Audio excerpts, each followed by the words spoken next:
गांव में रहना आसान नहीं है। गांव में एक एक घर में 7-7 8-8 लड़के हैं। अपने घर में लड़ेंगे तो खुद ही को मार डालेंगे, तो बगल वाला खुशी है तो उससे लड़ो ना। और वो चिल्लाने लगी स्टेडियम में, जीजू ये मार लो, उठा उठा के की। मत करिए बदतमीजी। और हिंदुस्तान खासकर उत्तर भारत के आदमी को दो चीजों से बहुत लगाव है, बहुत प्यार। किसी भी घर को अगर महान बनना है उसका एक ही सूत्र है,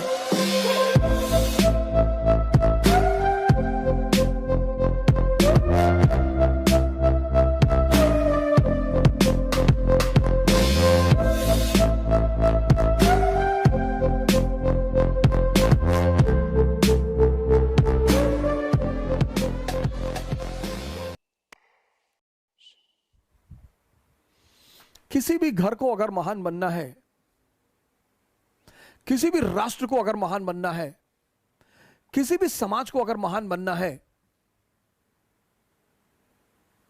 उसका एक ही सूत्र है, आंतरिक स्थिरता और शांति। Internal peace and stability. इसलिए जो बहुत समझदार मां बाप हैं, मिडिल क्लास मां बाप यूपी बिहार में, उन्होंने अपने बच्चों को बाहर भेज दिया, चाहे खेत बेचना पड़े, क्योंकि वो जानते हैं कि अगर वो वहां घर पे रहेंगे, सामंतवादी इलाके हैं ये, यूपी बिहार सामंतवादी इलाका है, यहां आप खुराफात मत करिए, मत करिए बदतमीजी, मत करिए। यूपी और बिहार में आप दो ही शर्तों पे रह सकते हैं, या तो आपके घर में एक अच्छा सा अपराधी है, 4-5 लोगों का सर काट के लाया है, तो आप आराम से रहेंगे, सुकून से रहेंगे, या आपके घर में कोई सिविल सर्वेंट है या नेता है अच्छे स्तर का, वरना आप नहीं रह पाएंगे। जो लोग कहते हैं भैया हम तो बदतमीजी करते नहीं, फिर हमारे साथ होगी। आप गांव में चले जाइए, एक दिन के लिए गांव बहुत अच्छे हैं, 2 दिन के लिए गांव बहुत अच्छे हैं, तीसरे दिन ना रह पाएंगे।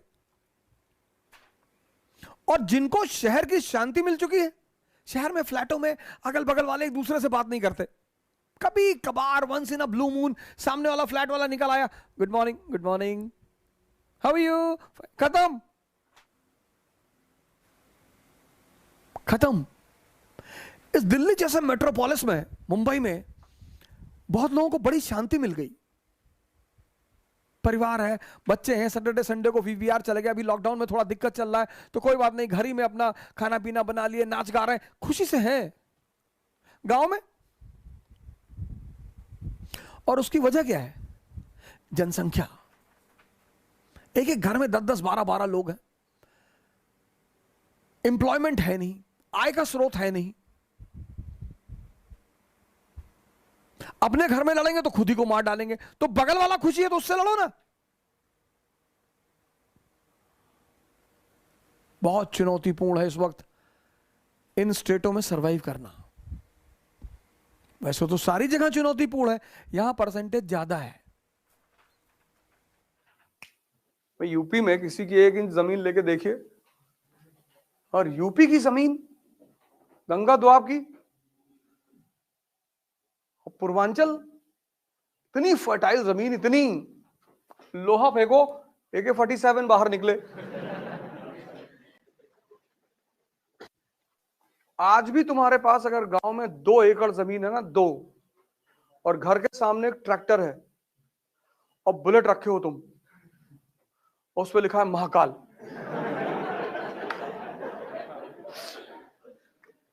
तो तुम्हारी स्टेटस चौधरी की है अपने इलाके में।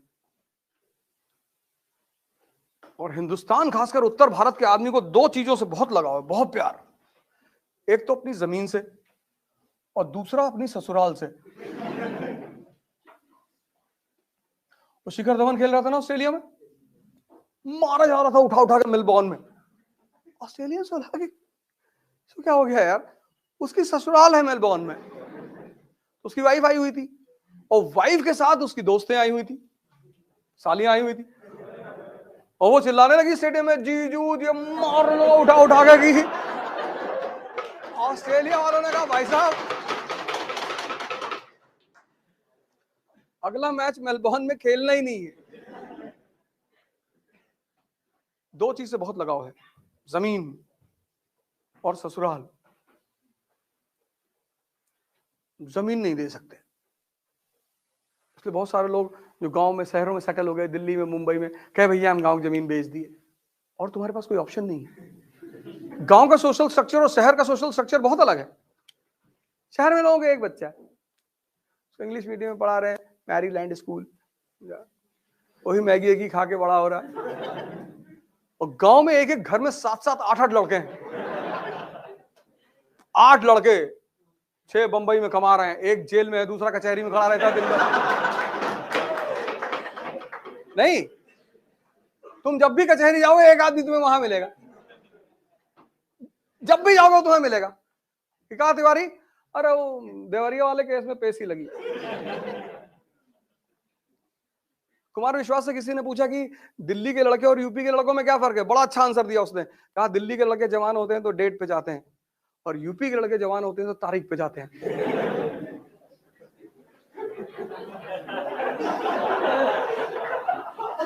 कुमार विश्वास ने बताया था कि दिल्ली में जो लड़के जवान होते हैं वो डेट पे जाते हैं, और यूपी में लड़के जवान होते हैं तारीख पे। कि वो देवरिया वाला जो कांड हुआ था, सर काट लाए, हाँ सर काट लाए।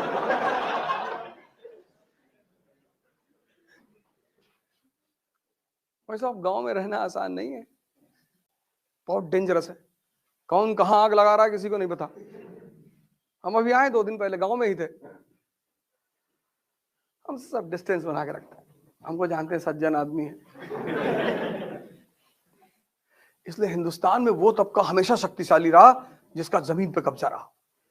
इसलिए ब्राह्मणों ने इस देश में आज तक रिजर्वेशन का विरोध ही नहीं किया, क्योंकि जमीनें आज भी उनके पास हैं। उनको नौकरी चाहिए ही नहीं। रिजर्वेशन देके उन्होंने भारत में क्रांति को टाल दिया। माओवाद दे दे रिजर्वेशन, ले आओ नौकरी करो। तो जब घर में, और नौकरी में क्या है, एजुकेशन, एजुकेशन में क्या है, कैरेक्टर सर्टिफिकेट। तुम्हारा कॉलेज स्कूल का टीचर कैसे तुम्हें धमकी देता है कि कैरेक्टर लिख देंगे।